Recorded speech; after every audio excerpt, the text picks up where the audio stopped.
નમસ્કાર વિદ્યાર્થી મિત્રો આજે આપણે ધોરણ 10 પ્રકરણ 13 ની અંદર ઉત્પાદન ઉદ્યોગ ભાગ 6 ભણીએ છીએ। ઉત્પાદન ઉદ્યોગોની અંદર વિદ્યાર્થી મિત્રો આપણે મુખ્યત્વે બે પ્રકારના ઉત્પાદન ઉદ્યોગોની વાત કરીએ છીએ, જેમાં એક પ્રકાર હતો કૃષિ આધારિત ઉદ્યોગો અને બીજો પ્રકાર છે ખનિજ આધારિત ઉદ્યોગો। તો થોડીક આપણે આગળ ભણી ગયા છે એની વાત કરીએ તો કૃષિ આધારિત ઉદ્યોગોની અંદર આપણે મુખ્યત્વે 5 પ્રકારના કાપડ ઉદ્યોગો, જેમાં સુતરાઉ કાપડ ઉદ્યોગ, ઊની કાપડ ઉદ્યોગ, રેશમી કાપડ ઉદ્યોગ અને કૃત્રિમ રેસાનું કાપડ ઉદ્યોગ અને શણ કાપડ ઉદ્યોગ, મુખ્ય 5 પ્રકારના કાપડ ઉદ્યોગો। એ જ રીતે કૃષિ આધારિત ઉદ્યોગમાં આપણે ખાંડ અને ખાંડસરીના ઉદ્યોગો અને કાગળ ઉદ્યોગની વાત કરીએ। ત્યાર પછી આપણે નેક્સ્ટ વિડિયોની અંદર ખનિજ આધારિત ઉદ્યોગો કે જેમાં કાચા માલ તરીકે ખનિજનો ઉપયોગ થાય છે તેવા ઉદ્યોગોની વાત કરી, જેમાં વિવિધ પ્રકારના ધાતુ ગાળવાના ઉદ્યોગો, જેમાં લોખંડ પોલાદ ઉદ્યોગ, એલ્યુમિનિયમ ગાળવાના ઉદ્યોગો, તાંબુ ગાળવાના ઉદ્યોગો અને એ જ ઉપરાંત ખનિજ આધારિત ઉદ્યોગોમાં કેટલાક રાસાયણિક ઉદ્યોગો, રસાયણ ખાતર ઉદ્યોગો અને હવે આપણે વાત કરીએ છીએ પરિવહન ઉપકરણ ઉદ્યોગો। પરિવહન ઉપકરણ ઉદ્યોગો પણ ખનિજ આધારિત ઉદ્યોગો જ છે, કારણ કે અહીં પરિવહનના સાધનો બનાવવામાં આવે છે। પરિવહન એટલે શું? તો કે એક જગ્યાએથી બીજી જગ્યાએ જવા માટે વપરાતું વાહન એટલે પરિવહન સાધન।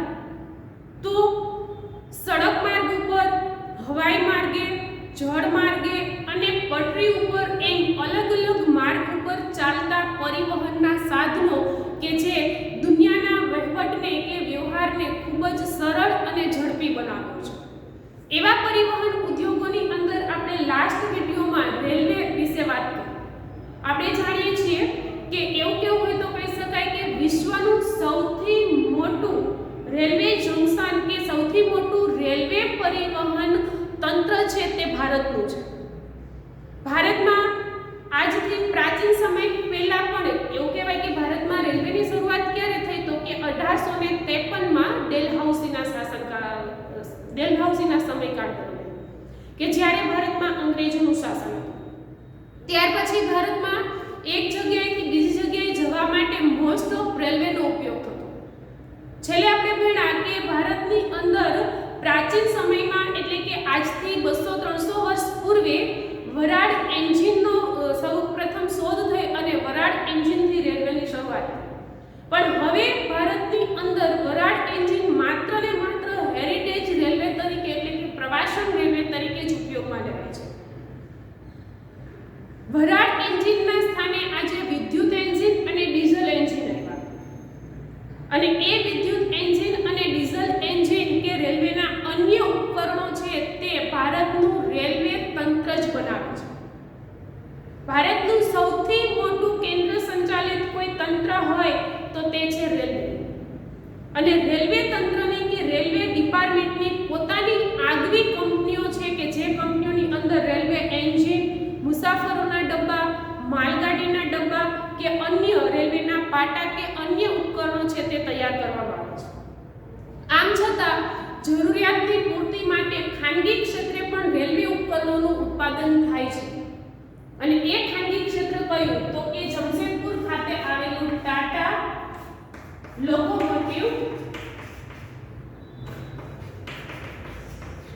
વર્કર્સ, આ સિવાય Chittaranjan locomotive workers, Varanasi locomotive workers, આવા કેન્દ્ર સંચાલિત પણ રેલવે ઉપકરણો ઉત્પાદન કરતા એકમો ભારતની અંદર છે।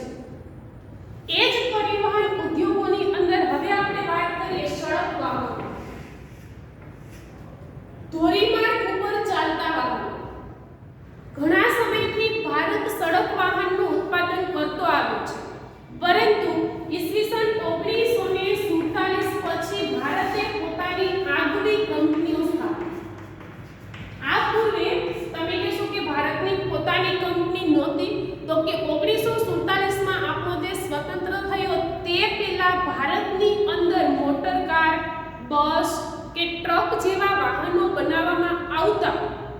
પરંતુ એ વાહનો માત્ર ને માત્ર ફિટ કરવામાં આવતા, એટલે કે વાહનના સ્પેર પાર્ટ્સ છે તે વિદેશથી આયાત થતા. દાખલા તરીકે 1947 પહેલા, એટલે કે આઝાદી પહેલા ભારતની અંદર મોટર કાર કઈ રીતે બનતી? તો કે મોટર કારનું એન્જિન, મોટર કારના વ્હીલ, મોટર કારની બાહ્ય બોડી, તેમની સીટ, એમના હેન્ડલ કે ગિયર પાર્ટ્સ, આવી બધી ચીજ વસ્તુ છે તે જુદા જુદા દેશમાંથી આયાત કરવામાં આવતી. આયાત કરેલા એ બધા જ સ્પેર પાર્ટ્સને જોડી અને એક મોટર કાર બનાવવામાં આવતી આઝાદી પહેલા. પરંતુ આઝાદી પછી ભારતે સડક વાહનનું ઉત્પાદન કરી શકે તેવી પોતાની આગવી કંપનીઓ સ્થાપી, જેમાં ટ્રકના ઉત્પાદનની અંદર આપણે ટાટાને લઈ શકીએ. ટ્રક અને વ્યવસાયિક વાહનના ઉત્પાદનની અંદર આગળ પડતું જો કોઈ સ્થાન હોય તો તે ટાટા. એટલે આ રીતે સડક વાહનોની અંદર ભારતમાં કેવી પ્રકારના વાહનોનું ઉત્પાદન થાય છે? તો કે bus, truck, motor car, scooter, cycle કે બાઇક કે પછી એવા નાના કદના વાહનો. આવી પ્રકારના વાહનનું ઉત્પાદન આજે ભારત પોતે કરે છે. એટલું જ નહીં, ભારતમાં ઉત્પાદિત થયેલા મોટર કાર, સ્કૂટર કે ટ્રક જેવા કે ટ્રેક્ટર જેવા વાહનોની આપણે નિકાસ પણ કરીએ છીએ. ત્રિચક્રી વાહન. ત્રિચક્રી વાહન એટલે શું? તો કે 3 વ્હીલ વાળા વાહન. તમે કહેશો કે 3 વ્હીલ વાળા વાહનો કેવા? તો કે auto rickshaw. Auto rickshaw 3 wheel વાળું વાહન છે. આવા ત્રિચક્રી વાહનના ઉત્પાદનમાં ભારત આગળ પડતું સ્થાન ધરાવે છે. દ્વિચક્રી વાહનોની અંદર એટલે કે સાયકલ છે તેના ઉત્પાદનમાં પણ ભારત આગળ પડતું સ્થાન ધરાવે છે. વૈશ્વિક કક્ષાની આપણે વાત કરીએ તો ભારતના વ્યવસાયિક વાહનો. વ્યવસાયિક વાહનોમાં કેવા વાહનોનો સમાવેશ કરી શકાય? તો કે એક જાહેર મુસાફરી માટે ઉપયોગમાં લેવાતી બસ, માલ સામાનની હેરફેર કરતા ટ્રક, નાના કદના ટ્રક કે મોટા કદના ટ્રક કે કન્ટેનર. આવી પ્રકારના નાના મોટા એવા વાહનો કે જાહેર મુસાફરી માટે ઉપયોગમાં લેવાય છે, કે એક સ્થળેથી બીજા સ્થળે માલ સામાનની હેરફેર માટે ઉપયોગમાં લેવાય છે. એવી પ્રકારના વ્યવસાયિક વાહનના ઉત્પાદનમાં સમગ્ર વિશ્વની અંદર ભારત 5મો ક્રમ ધરાવે છે. વૈશ્વિક કક્ષાએ ભારતની અંદર ખૂબ જ મોટા પાયા પર ટ્રેક્ટર અને સાયકલનું ઉત્પાદન થાય છે. દુનિયાના અન્ય દેશોની સરખામણીમાં ભારત ટ્રેક્ટર અને સાયકલના ઉત્પાદનમાં આગળ પડતું સ્થાન ધરાવે છે. એટલું જ નહીં, દુનિયાના મોટા ભાગના વિકાસશીલ દેશો કે જ્યાં કૃષિ મુખ્ય વ્યવસાય છે તેવા દેશોની અંદર ભારત ટ્રેક્ટરની નિકાસ કરે છે. ઉપરાંત ભારત સાયકલની પણ નિકાસ કરતો આગળ પડતો દેશ છે. એટલે ટ્રેક્ટર અને સાયકલના ઉત્પાદનમાં ભારતનું સ્થાન આગળ છે. ઉપરાંત તે તેની નિકાસ કરવામાં પણ ખૂબ જ સારું એવું નામ ધરાવે છે. આ થઈ સડક વાહનોની વાત. હવે આપણે વાત કરીએ જહાજ બાંધકામ.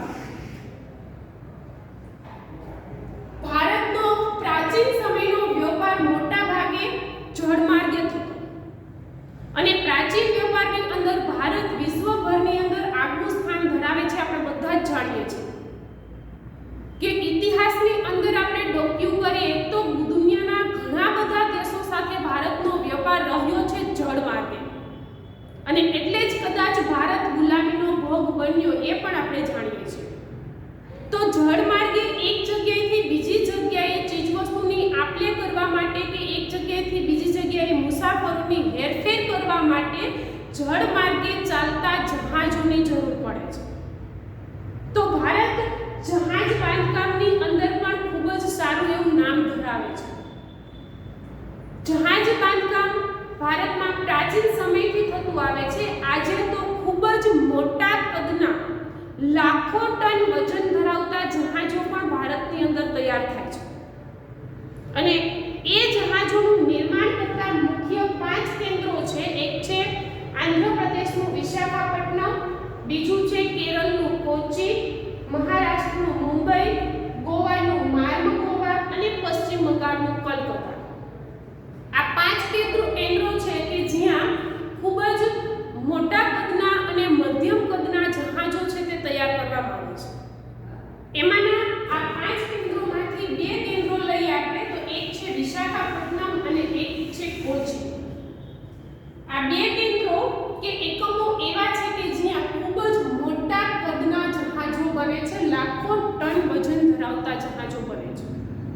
જહાજ મતલબ કે સ્ટીમર્સ.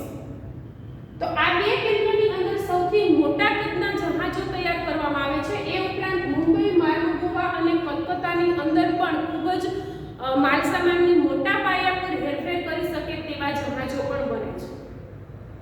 આ પાંચેય કેન્દ્રોની અંદર તૈયાર થતા જહાજોનું સંપૂર્ણ સંચાલન કેન્દ્ર સરકાર કરે છે. પરંતુ એ સિવાય કેટલીક ખાનગી ક્ષેત્રની પણ ગોદીઓ છે. ખાનગી ગોદીઓની અંદર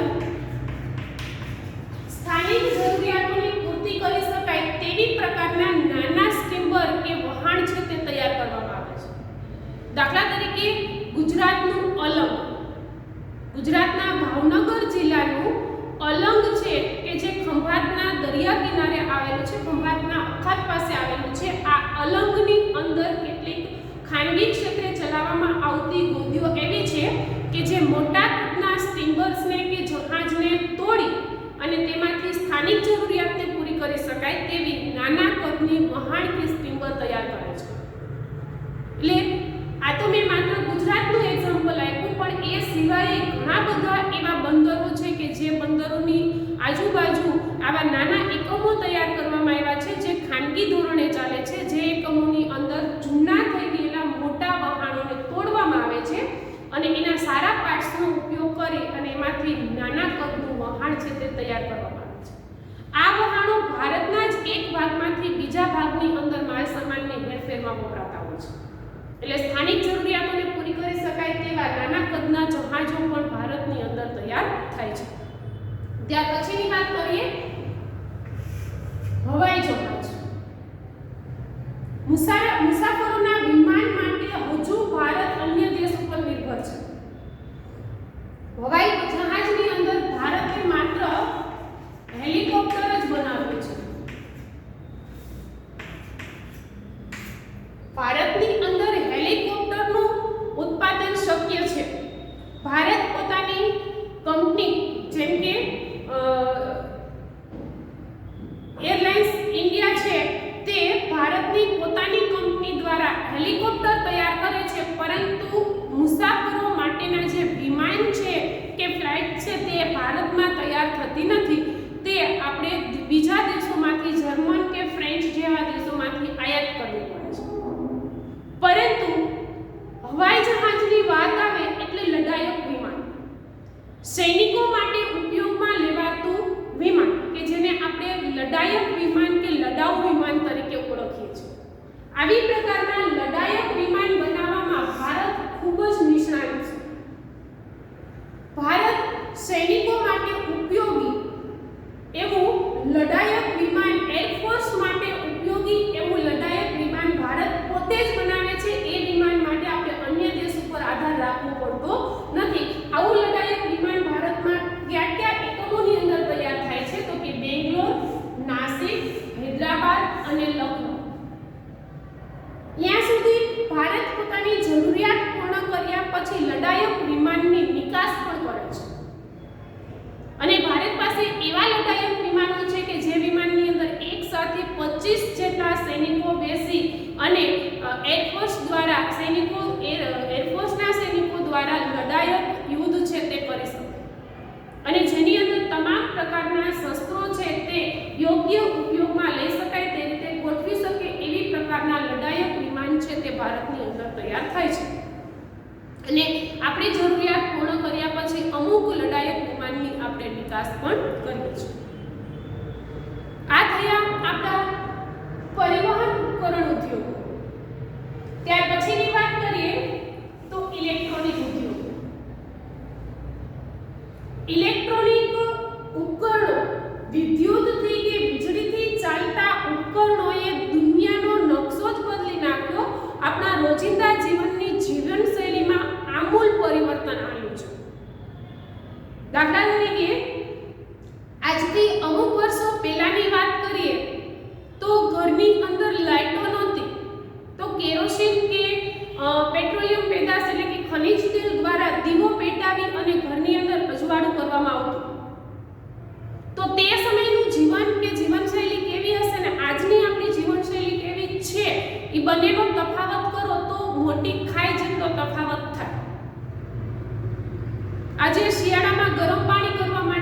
ગીઝર આવી ગયા, સોલાર હીટર આવી ગયા, ખૂબ જ ઝડપથી 5 મિનિટમાં ગરમ થઈ જાય.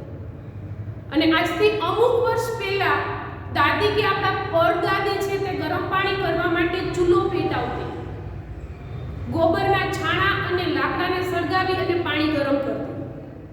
તો ત્યારે તે પાણી ગરમ થતા કેટલી વાર લાગતી ને આજે પાણી ગરમ કરતા કેટલી વાર લાગે છે આપણે અંદાજ કાઢી શકીએ છીએ. એટલે આવા ઇલેક્ટ્રોનિક ઉપકરણો આવતા જીવનનું આખું જે રહેણી કહેણી છે, આપણી જીવનશૈલી છે તેમાં ખૂબ જ મોટા પાયા પર પરિવર્તન આવ્યું છે. મોટા ભાગના કામ ઝડપી અને સરળ બન્યા છે. એટલે આ ઇલેક્ટ્રોનિક ઉદ્યોગો વૈશ્વિક કક્ષાએ આવેલી 1817 થી 50 ની જે 1750 થી 1850 ની જે ઔદ્યોગિક ક્રાંતિ છે એ સમયગાળ દરમિયાન જ ઘણા બધા વિકસિત દેશોમાં સ્થપાઈ ચૂક્યા હતા. પણ ભારતમાં ઇલેક્ટ્રોનિક ઉદ્યોગની શરૂઆત થઈ 1905 કોની સાથે? તો કે રેડિયો સેટ અને ટેલિફોન. રેડિયો સેટ અને ટેલિફોનના ઉત્પાદન સાથે 1905 માં ઇલેક્ટ્રોનિક ઉદ્યોગની સ્થાપના થઈ. ત્યાર પછી તો ભારતના બેંગ્લોરની અંદર electronics limited, Bharat electronics limited એટલે કે BEL બેંગ્લોરમાં સ્થપાયું. BEL નું પૂરું નામ છે ભારત ઇલેક્ટ્રોનિક્સ લિમિટેડ. આ સંસ્થા સ્થપાતા બેંગ્લોરની અંદર ઇલેક્ટ્રોનિક ઉદ્યોગોને ખૂબ જ મોટા પાયા પર વેગ મળ્યો. શરૂઆતની અંદર આ કેન્દ્રનો મુખ્ય હેતુ શું હતો? તો કે હવામાન ખાતાના ઉપકરણો બનાવવા અને જે સ્પેસ રિસર્ચને લગતા ઉપકરણો છે તે બનાવવા માટે આ ઉદ્યોગ છે તે શરૂ થયેલો, એટલે કે આ એકમ સ્થપાયેલું. પણ પાછળથી તો એ એકમે ઘણા બધા ઇલેક્ટ્રોનિક ઉપકરણોની શોધને વેગ આપ્યો અને સમય જતાં આ એકમને ઇન્ડિયન સ્પેસ રિસર્ચ ઓર્ગેનાઇઝેશન એટલે કે ISRO સાથે સમજી થયું. એટલે કે ભારત ઇલેક્ટ્રોનિક લિમિટેડ અને ઇન્ડિયન સ્પેસ રિસર્ચ ઓર્ગેનાઇઝેશન એટલે કે BEL અને ISRO બંનેનું સંકલન થતા આજે બેંગ્લોરમાં ખૂબ જ એવા મોટા મોટા ઇલેક્ટ્રોનિક પાર્ક, સોફ્ટવેર પાર્ક અને આવી પ્રકારના પ્રૌદ્યોગિકી પાર્ક છે તે તૈયાર થયા છે. અને એટલા માટે જ ભારતનું ઇલેક્ટ્રોનિક ઉદ્યોગની રાજધાની છે તે બેંગ્લોર બને છે. સૌથી વધુ ઇલેક્ટ્રોનિક ઉદ્યોગો બેંગ્લોરમાં છે. સૌથી વધુ ઇલેક્ટ્રોનિક પાર્ક, સોફ્ટવેર પાર્ક અને પ્રૌદ્યોગિકી પાર્ક છે તે બેંગ્લોરની અંદર છે. એટલે ભારતના ઇલેક્ટ્રોનિક ઉદ્યોગની રાજધાની બેંગ્લોર છે. એટલું જ નહીં, ત્યાં સોફ્ટવેરને ખૂબ જ મોટા પાયા પર વેગ મળ્યો છે. કમ્પ્યુટર અને સોફ્ટવેર ઉદ્યોગોને વેગ મળવાને કારણે બેંગ્લોરને સિલિકોન વેલી તરીકે પણ ઓળખવામાં આવે છે. એટલે આજે ભારતની ઇલેક્ટ્રોનિક રાજધાની અને સિલિકોન વેલી બેંગ્લોર તરીકે છે તે ગણાય છે. બેંગ્લોર સિવાય પણ કેટલાક ઇલેક્ટ્રોનિક ઉદ્યોગો તેલંગાણાના હૈદરાબાદની અંદર પણ સ્થપાયા છે. વિદ્યાર્થી મિત્રો, પ્રકરણ 13 ની અંદર આપણે ઉત્પાદન ઉદ્યોગોની વાત કરી. આપણે જાણીએ છીએ કે કોઈ પણ ઉત્પાદન ઉદ્યોગ હોય, પછી તે વપરાશી ચીજવસ્તુનો ઉદ્યોગ છે કે કોઈ યંત્ર સામગ્રી બનાવતો ચાવીરૂપ ઉદ્યોગ છે કે પછી કોઈ પણ પ્રકારની શસ્ત્ર સામગ્રી બનાવતો ઉદ્યોગ છે, ઉત્પાદન ઉદ્યોગ જે તે અર્થતંત્રની કરોડરજ્જુ છે. જે તે અર્થતંત્રની એક ધરી બની રહે છે કે જે અર્થતંત્રના વિકાસ માટે ખૂબ જ જરૂરી છે. ને એટલા માટે જ દુનિયાભરના દેશો આર્થિક વિકાસ સાધવાના હેતુથી વધુને વધુ ઉત્પાદન ઉદ્યોગોને વેગ આપે છે. અને ઉત્પાદન ઉદ્યોગોને વેગ મળતા ઘણા બધા અલ્પવિકસિત દેશો વિકાસશીલ બન્યા છે અને વિકાસશીલ દેશો વિકસિત બનવાની દિશામાં આગળ વધી રહ્યા છે. છતાં પણ ઉદ્યોગો જેટલા આપણા માટે ફાયદાકારક છે એટલા જ જો એ ઉદ્યોગો પરત્વે દેશના કે દુનિયાના પર્યાવરણ પરત્વે ધ્યાન આપવામાં ન આવે તો એ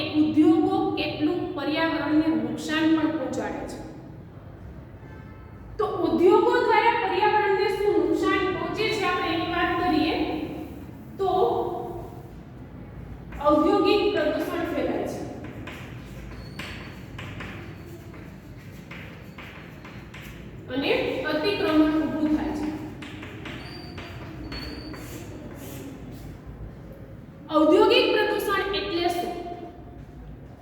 તો કે ઉદ્યોગો દ્વારા તેમાંથી નીકળતો ઝેરી વાયુ, છૂટો પડતો ઝેરી વાયુ ધુમાડા સ્વરૂપે વાતાવરણની અંદર ભળે છે તો હવાને દૂષિત બનાવે છે। જે તે ઉદ્યોગમાંથી નીકળેલું દૂષિત પાણી છે કે રાસાયણિક જળ કચરો છે તે નદીઓ કે આજુબાજુની જમીનની અંદર ભળે છે તો તે જળ પ્રદૂષણ અને ભૂમિ પ્રદૂષણ ફેલાવે છે। તો ઉદ્યોગમાંથી નીકળતો દૂષિત વાયુ કચરો, પ્રવાહી કચરો કે ઘન સ્વરૂપનો કચરો વાતાવરણના વિભિન્ન પાસાને એટલે કે હવાને, હવાના આવરણને, જળ સંસાધનોને કે ભૂમિ સંસાધનને દૂષિત કરે છે તો એને આપણે ઔદ્યોગિક પ્રદૂષણ તરીકે ઓળખાવીએ છીએ। અને ઔદ્યોગિક પ્રદૂષણના કારણે પર્યાવરણની અંદર એક પ્રકારનું વિક્ષેપ ઊભો થાય છે, જે વિક્ષેપ એટલે પર્યાવરણ અતિક્રમણ તરીકે ઓળખાય છે। આવું કેમ બને છે? તો કે આપણે વિકાસ સાધવાની દિશામાં કે વિકાસને વેગવંતો બનાવવાની દિશામાં વધુને વધુ ઉત્પાદન લેવાના હેતુથી ઉદ્યોગોની સંખ્યા વધારી રહ્યા છે, પરંતુ એ ઉદ્યોગની ઉત્પાદન પ્રક્રિયા કરતી વખતે આપણે એ ધ્યાન નથી રાખતા કે એમાં વપરાયેલું ઈંધણ હવાને કે જળને દૂષિત કરે છે કે નહીં। એટલે આપણે એવા ઈંધણોનો ઉપયોગ કરીએ છીએ કે જે આપણને ઉત્પાદન માટે સસ્તા પરવડતા હોય કે આસાનીથી મળી જતા હોય, પરંતુ એવી પ્રકારના ઈંધણના ઉપયોગથી હવા દૂષિત થતી હોય છે, તો કેટલીક વખત જળ પ્રદૂષિત થતા હોય છે, તો કેટલીક વખત ભૂમિ પ્રદૂષણ પણ થતું હોય છે અને પર્યાવરણના એ એકમો પ્રદૂષિત થાય છે તો એનાથી અન્ય પ્રવૃત્તિ ઉપર માઠી અસર પડે છે। ઔદ્યોગિક ઉત્પાદન વધારી શકીએ છીએ, પણ જળ પ્રદૂષણ થવાને કારણે કૃષિનું પાણી દૂષિત બને છે તો પાછળ કૃષિ ઉત્પાદન ઘટે છે। ઉદ્યોગોનું ઉત્પાદન વધારી અને દૂષિત કચરો જે તે ખેતીલાયક જમીનની આજુબાજુ છોડી દઈએ છે તો એનાથી ભૂમિ પ્રદૂષણ થાય છે, તો પણ જોઈતા પ્રમાણમાં પાકનું ઉત્પાદન લઈ શકાતું નથી। એટલે આ રીતે પર્યાવરણ અતિક્રમણ થતા જનજીવન અને સજીવ જીવન છે તે જોખમમાં મુકાય છે અને એની ઘણી બધી માઠી અસરો પણ પડે છે। તો એ ન થાય એ માટે અતિક્રમણને રોકવું પડે, પર્યાવરણ અતિક્રમણ રોકવું પડે, ઔદ્યોગિક પ્રદૂષણ રોકવું પડે। તો ઔદ્યોગિક, તમે કહેશો ઉદ્યોગોનો વિકાસ નહીં કરીએ તો કેમ દેશનો વિકાસ થશે? ઉદ્યોગોનો વિકાસ કરવાનો છે, દેશનો વિકાસ કરવાનો છે, પણ એક બાબતને ધ્યાનમાં રાખીને, અને એક કઈ બાબત? તો કે પ્રદૂષણને ઓછું ફેલાવીએ, પ્રદૂષણ અટકાવીએ। આજે ખનિજ યુગની અંદર અનેક પ્રકારની ખનિજો શોધાય છે, એમાંની કેટલીક ખનિજો એવી પણ છે કે જે વાયુ પ્રદૂષણ કે જળ પ્રદૂષણ રહિત છે। દાખલા તરીકે ઉદ્યોગોની અંદર કોલસાનો ઉપયોગ કરીએ તો કોલસો એક એવી પ્રકારનું શક્તિ સંસાધન છે કે જે ઝડપથી, આસાનીથી અને સસ્તું મળે છે, પણ કોલસાનું દહન થવાથી ઝીણા રજકણો વાતાવરણની અંદર ભળે છે જે દૂષિત હોય છે, જે વાતાવરણને પ્રદૂષિત કરે છે।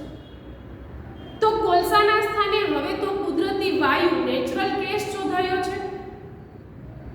જો કોલસાના સ્થાને ગેસનો ઉપયોગ થાય તો વાયુ પ્રદૂષણ નથી ફેલાતું। કામ તો એ જ થાય છે ને કે કોલસો પણ ભઠ્ઠીને ચલાવે છે ને કુદરતી ગેસ પણ ભઠ્ઠી ચલાવે છે। કોલસો ઉર્જા આપે છે, કુદરતી ગેસ પણ ઉર્જા આપે છે। એટલે પર્યાવરણને પ્રદૂષિત થતું અટકાવવું હોય કે પર્યાવરણ અતિક્રમણ રોકવું હોય તો એક તો એવા ઈંધણનો ઉપયોગ કરવો જોઈએ કે જે ઓછામાં ઓછું પ્રદૂષણ ફેલાવતું હોય। બીજું કયું પગલું ભરીશું?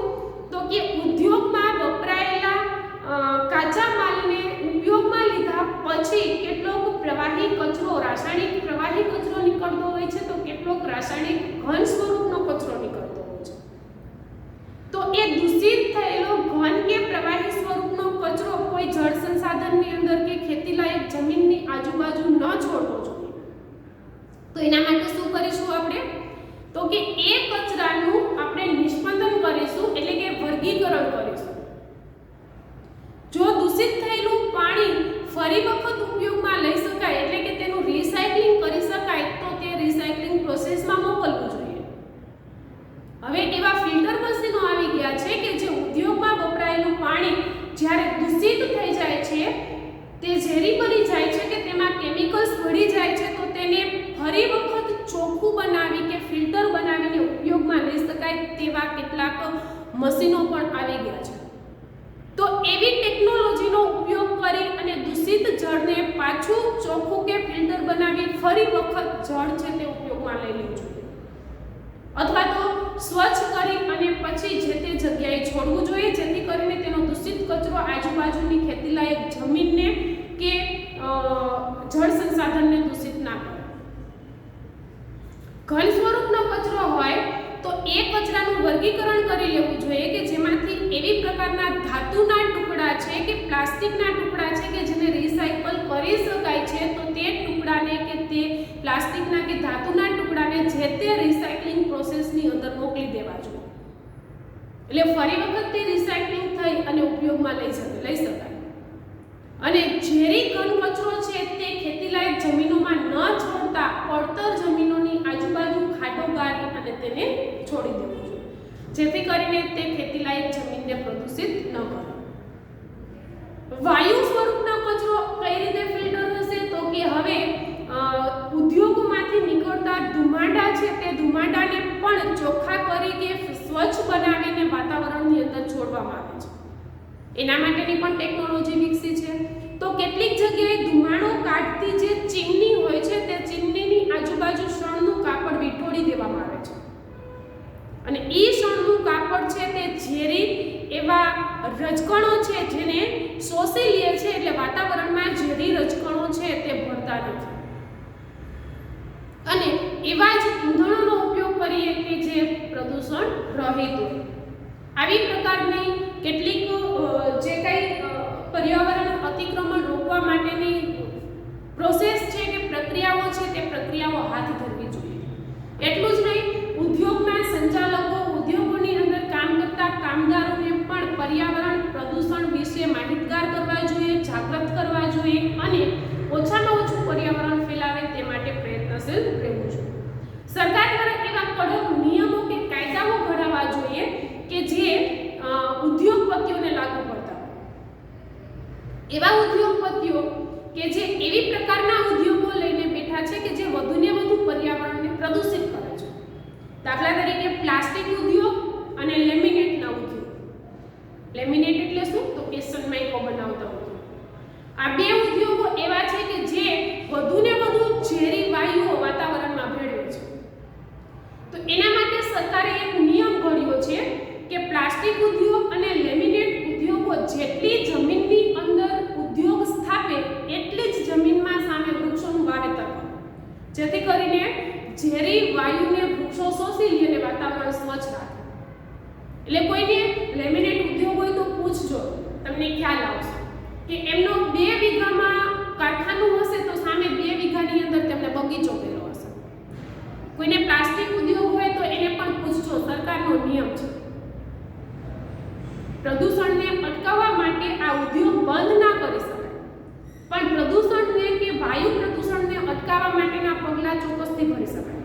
એટલે ઉદ્યોગપતિઓ માટે આવા કડક નિયમો બનાવવા જોઈએ કે તે ઉદ્યોગોની આજુબાજુ વધુને વધુ વૃક્ષોનું વાવેતર કરે, જેથી કરીને વાયુ પ્રદૂષણ રોકી શકાય.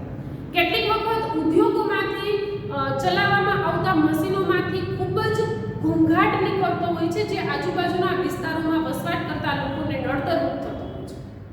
તો એને ધ્વનિ પ્રદૂષણ કહેવાય.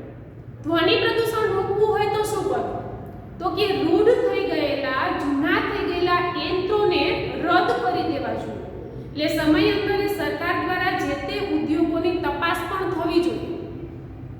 જે ઉદ્યોગમાં એવા રૂઢ થઈ ગયેલા યંત્રો છે કે જે ખૂબ જ વિચિત્ર સ્વરૂપનો ઘોંઘાટ કરે છે, તો એ યંત્રોને ઉપયોગમાં લેવા જોઈએ ને એના સ્થાને નવા યંત્રો મૂકવા જોઈએ. એટલું જ નહીં, કેટલાક યંત્રો એવા હોય કે નવા હોય તો પણ વધુ અવાજ કરતા હોય, તો એ યંત્રનો અવાજ માનવ વસાહત સુધી ન પહોંચે એના માટે ધ્વનિ ધ્વનિ શોષક પડદા તૈયાર થાય છે. પૃથ્વીના પેટાળમાંથી મળતું એક ખનિજ છે અબ્રક. અબ્રક સ્થિતિસ્થાપક ખનિજ છે. એનો ઉપયોગ કરી અને એવી પ્રકારના પડદા તૈયાર કરવામાં આવે છે કે જે પડદા મશીનરીમાંથી નીકળતો ઘોંઘાટ શોષી લે છે, માનવ વસાહત સુધી પહોંચાડતા નથી. તો એવા ધ્વનિ શોષક પડદાનો ઉપયોગ કરી અને ઉદ્યોગમાં થતો અવાજ છે તે માનવ વસાહત સુધી ન પહોંચે તેનું ધ્યાન રાખવું જોઈએ. ઉપરાંત પરિવહન વાહનોમાંથી પણ ધુમાડો ન નીકળે એવી પ્રકારના ઇંધણનો વધુને વધુ ઉપયોગ થવો જોઈએ. આવા કેટલાક ઉપાયો હાથ ધરવામાં આવે તો ઔદ્યોગિક વિકાસ દ્વારા રાષ્ટ્રનો વિકાસ પણ કરી શકાય છે અને સાથે સાથે પર્યાવરણને પ્રદૂષિત થતું પણ અટકાવી શકાય છે. અને એટલા માટે જ વૈશ્વિક કક્ષાએ વિશ્વ બેંક, આપણી સંયુક્ત રાષ્ટ્ર છે ને યુએન, યુનાઇટેડ નેશન્સ, જેની મહાસત્તા તરીકે અમેરિકા છે, તો યુએનનો એક નિયમ છે કે દુનિયાનો એવો દેશ કે જે ઓછામાં ઓછો વાતાવરણની અંદર કાર્બન ડાયોક્સાઇડ છોડશે એ દેશને ઔદ્યોગિક વિકાસ માટે, આર્થિક વિકાસ માટે વિશ્વ બેંક સહાય કરશે. અને આ નિયમને ધ્યાનમાં રાખી અને ઘણા બધા વિકાસશીલ દેશોએ હવે કોલસાનો ઉપયોગ રદ કરી દીધો છે. ઓછામાં ઓછો કોલસો ઉપયોગમાં લે છે, કારણ કે વાતાવરણમાં સૌથી વધુ કાર્બન ડાયોક્સાઇડ ભેળવતું જો કોઈ ઈંધણ હોય તો તે છે કોલસો. હવે ઘણા એવા ઉદ્યોગો કે શહેરો છે કે જેમને કોલસાના સ્થાને કુદરતી ગેસનો ઉપયોગ કરવાનું નક્કી કર્યું છે અને જેના કારણે પ્રદૂષણ ઘટ્યું છે. વૈશ્વિક કક્ષાએ પ્રદૂષણ ઘટ્યું છે ને તો પ્રદૂષણની માઠી અસર તો આબોહવા પર પણ પડતી હોય છે. જેમ કે વૈશ્વિક તાપમાન વધે છે, વરસાદનું પ્રમાણ ઘટવા લાગે છે, ઋતુચક્ર ઉપર માઠી અસર પડે છે. આવું ઘણું બધું પ્રદૂષણના કારણે અનુભવાતું હોય છે. પણ હવે તો વૈશ્વિક કક્ષાએ પ્રદૂષણને અટકાવવા માટેના પણ પ્રયત્નો થઈ રહ્યા છે અને એના ભાગ સ્વરૂપે આપણું ગુજરાતનું ગ્રીન સિટી અમદાવાદ લઈ શકાય. તમે જોજો અમદાવાદની અંદર જાઓ તો એક પણ ઓટો રિક્ષા પેટ્રોલ કે ડીઝલથી નથી ચાલતી. ત્યાં ચાલતી તમામ ઓટો રિક્ષા ગ્રીન કલરની સીએનજી જોવા મળશે. મોટા ભાગની મોટર કારમાં સીએનજીનો ઉપયોગ થાય છે. એટલે જ અમદાવાદને ગ્રીન સિટી, સ્વચ્છ સિટી કહ્યું છે અને અમદાવાદના વિકાસ માટે વિશ્વ બેંકે સહાય પણ કરી છે. એટલે આવા તો ઘણા બધા એક્ઝામ્પલ છે કે જ્યાં પ્રદૂષણ અટકાવી અને વિકાસની દિશામાં આગળ વધવા માટે ઇકો ફ્રેન્ડલી વાહનો, ઇકો ફ્રેન્ડલી ચીજવસ્તુની ઉપયોગ તરફ આજે આપણું ભારત છે તે જઈ રહ્યું છે. તો વિદ્યાર્થી મિત્રો, અહીં આપણું પ્રકરણ 13 ઉત્પાદન ઉદ્યોગો પૂર્ણ થાય છે.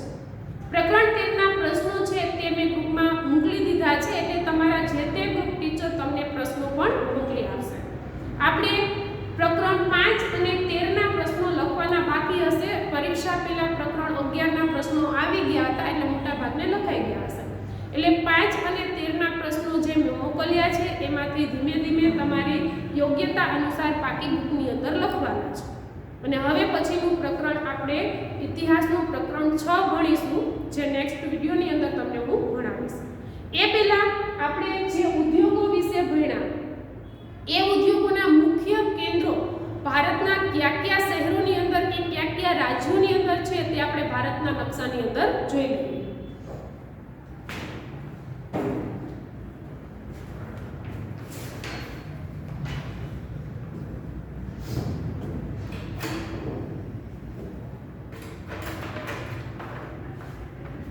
ગઈકાલે આપણે રેલવે ઉદ્યોગ સુધી વાત કરેલી હતી. રેલવે ઉદ્યોગ પછી આજે આપણે સડક વાહનના ઉદ્યોગો, જહાજ બાંધકામ ઉદ્યોગો અને હવાઈ જહાજ ઉદ્યોગો અને ઇલેક્ટ્રોનિક ઉદ્યોગો, આ બે વિષય 3 ઉદ્યોગો વિશે આપણે આજે ભણ્યા. તો આ 3 ઉદ્યોગોમાંથી ઉપકરણો બનાવતા ઉદ્યોગો ભારતના કયા શહેરોની અંદર કે રાજ્યોની અંદર વિકાસ પામ્યા છે એની આપણે વાત કરીએ તો સર્વપ્રથમ જહાજ બાંધકામ એટલે કે સ્ટીમર બનાવતા ઉદ્યોગો. સ્ટીમર બનાવતા ઉદ્યોગોના મુખ્ય 5 કેન્દ્રો છે. મેં તમને કહેલું, એક છે વિશાખાપટ્ટનમ, કોચી, મુંબઈ, માર્ગોવા અને કોલકાતા. વિશાખાપટ્ટનમ એટલે કે આંધ્ર પ્રદેશનું વિશાખાપટ્ટનમ બીજું કોચી એટલે કેરળ, કેરળમાં આવેલું કોચી. ત્રીજું માર્મગોવા એટલે ગોવાની અંદર, અને મુંબઈ એટલે મહારાષ્ટ્રની અંદર, અને કોલકાતા એટલે પશ્ચિમ બંગાળની અંદર. આ 5 કેન્દ્રો જહાજ બાંધકામના છે. ત્યાર પછી હવાઈ જહાજની વાત આવે તો હવાઈ જહાજની અંદર આપણે જાણીએ છીએ કે વિમાનનું ઉત્પાદન આપણે નથી કરતા, લડાયક વિમાન બનાવીએ છીએ. તો લડાયક વિમાન ભારતની અંદર કઈ કઈ જગ્યાએ બને છે તો કે એના મુખ્ય 4 કેન્દ્રો છે. એક છે બેંગ્લોર એટલે કે કર્ણાટકની અંદર બેંગ્લોર, બીજું છે તેલંગાણા એટલે હૈદરાબાદ, ત્રીજું છે મહારાષ્ટ્ર એટલે નાસિક, અને ચોથું છે ઉત્તર પ્રદેશ એટલે લખનઉ. આ 4 જગ્યાએ બેંગ્લોર, હૈદરાબાદ, નાસિક અને લખનઉ આ 4 સ્થાનો ઉપર લડાયક વિમાન છે તે તૈયાર થાય છે. અને હવે આપણે વાત કરીએ તો ઇલેક્ટ્રોનિક ઉદ્યોગ. ઇલેક્ટ્રોનિક ઉદ્યોગની રાજધાની બેંગ્લોર છે. એટલે સૌથી વધુ ઇલેક્ટ્રોનિક ઉપકરણો, પછી તે સ્પેસ રિસર્ચને લગતા હોય કે આબોહવા વિભાગને લગતા હોય કે કૃત્રિમ ઉપગ્રહોને લગતા હોય કે ઘર વપરાશની ચીજવસ્તુને લગતા હોય કે કમ્પ્યુટર સોફ્ટવેરને લગતા હોય, આવા તમામ પ્રકારના ઇલેક્ટ્રોનિક ઉદ્યોગો બેંગ્લોરની અંદર વિકાસ પામ્યા છે. એટલે ઇલેક્ટ્રોનિક ઉદ્યોગનું કોઈ એક કેન્દ્ર પરીક્ષાની અંદર પૂછાય તો તમારે કર્ણાટકનું બેંગ્લોર દર્શાવવું. સાથે સાથે હૈદરાબાદની અંદર પણ ઇલેક્ટ્રોનિક ઉદ્યોગો વિકાસ પામ્યા છે, પણ આપણે સર્વપ્રથમ બેંગ્લોરને પ્રાયોરિટી આપવાની, પછી ન યાદ આવે તો હૈદરાબાદ. એટલે ઇલેક્ટ્રોનિક ઉદ્યોગ માટે 2 કેન્દ્રો, એક બેંગ્લોર અને બીજું હૈદરાબાદ. વિદ્યાર્થી મિત્રો, પાઠની સાથે સાથે જ આપણે જે તે ઉદ્યોગોના મુખ્ય કેન્દ્રો કે પ્રદેશો નકશાની અંદર ભણતા ગયા છે. એટલે તમારી પાસે જે કોરા નકશા છે તે કોરા નકશાની અંદર તમે પ્રેક્ટિસ ચાલુ રાખજો અને કરજો. અને આગળનો અભ્યાસ આપણે હવે નેક્સ્ટ વિડિયોની અંદર કરીશું, એટલે કે પ્રકરણ 6 ભણીશું આવતા વિડિયોની અંદર. ત્યાં સુધી આવજો.